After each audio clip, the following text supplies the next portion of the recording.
समय काम आने वाले धन की रक्षा करें, धन से स्त्री की रक्षा करें और अपनी रक्षा धन और स्त्री से सदा करें। अर्थात संकट के समय धन की जरूरत सभी को होती है, इसलिए संकट काल के लिए धन बचाकर रखना उत्तम होता है। धन से अपनी पत्नी की रक्षा की जा सकती है। अर्थात यदि परिवार पर कोई संकट आए तो धन का लोभ नहीं रखना चाहिए, परंतु यदि अपने ऊपर कोई संकट आ जाए तो उस समय उस धन व स्त्री दोनों का ही बलिदान कर देना चाहिए।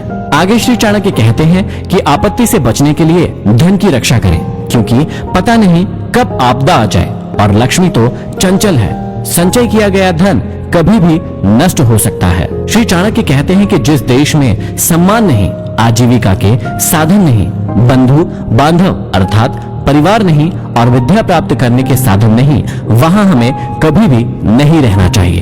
अगले श्लोक में श्री चाणक्य कहते हैं कि जहां धनी, वैदिक ब्राह्मण, राजा, नदी और वैद ये 5 ना हो, वहां एक दिन से भी ज्यादा नहीं रहना चाहिए। भावार्थ यह है कि जिस जगह पर इन 5 का अभाव हो, वहां मनुष्य को एक दिन भी ठहरना उत्तम नहीं होगा। जहां धनी व्यक्ति होंगे वहां व्यापार अच्छा होगा, जहां व्यापार अच्छा होगा तो वहां आजीविका के साधन भी अच्छे होंगे। जहां श्रुतियों अर्थात वेदों के ज्ञाता ब्राह्मण होंगे, वहां मनुष्य जीवन के धार्मिक तथा ज्ञान के क्षेत्र में भी विस्तृत रूप से फैले हुए होंगे। जहां स्वच्छ जल की नदियां होंगी वहां जल का अभाव नहीं रहेगा, और जहां कुशल वैद्य होंगे वहां बीमारी पास में नहीं आ सकती। आगे श्री चाणक्य कहते हैं कि जहां जीविका, भय, लज्जा, चतुराई और त्याग की भावना ये 5 चीज ना हो, वहां के लोगों का साथ कभी ना करें। श्री चाणक्य कहते हैं कि जिस स्थान पर जीवन यापन के साधन ना हो, जहां सदैव भय की परिस्थिति बनी रहती हो, जहां लज्जाशील व्यक्तियों की जगह बेशर्म और खुदगर्ज लोग रहते हो, जहां कला कौशल और हस्तशिल्प का सर्वदा अभाव हो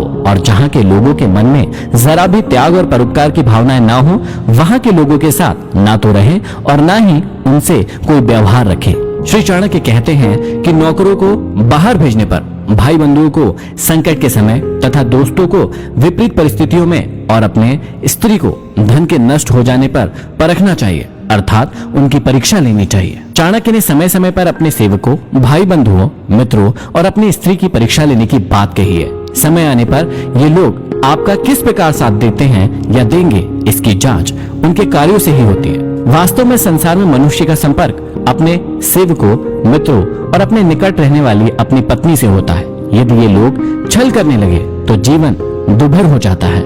इसलिए समय समय पर इनकी जांच करना जरूरी है कि कहीं ये आपको धोखा तो नहीं दे रहे हैं। आगे समझाते हैं कि बीमारी में, विपत्ति काल में, अकाल के समय, दुश्मनों से दुख पाने या आक्रमण होने पर राज दरबार में और शमशान भूमि में जो साथ रहता है वही सच्चा भाई बंधु अथवा मित्र होता है। श्री चाणक्य समझाते हैं कि जो अपने निश्चित कर्मों तथा वस्तु का त्याग करके अनिश्चित की चिंता करता है, उसका अनिश्चित लक्ष्य तो नष्ट हो ही जाता है, निश्चित भी नष्ट हो जाता है। किसी ने सही कहा है, आधी को छोड़ सारी को धावे, आधी मिले न पूरी पावे।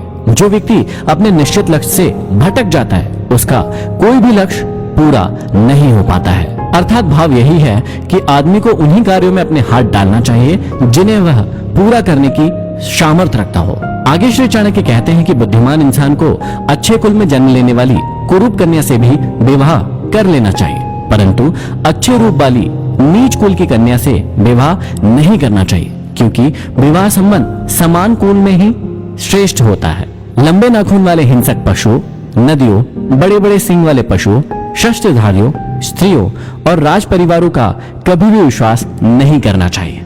श्री चाणक्य कहते हैं कि पुरुषों की अपेक्षा स्त्रियों का भोजन दुगना, लज्जा चौगुनी, साहस 6 गुना और काम 8 गुना अधिक होता है। इन बातों का हमेशा ध्यान रखना चाहिए। ये था भाग 1। अब हम सुनेंगे अगले एपिसोड में भाग 2। आप सुन रहे हैं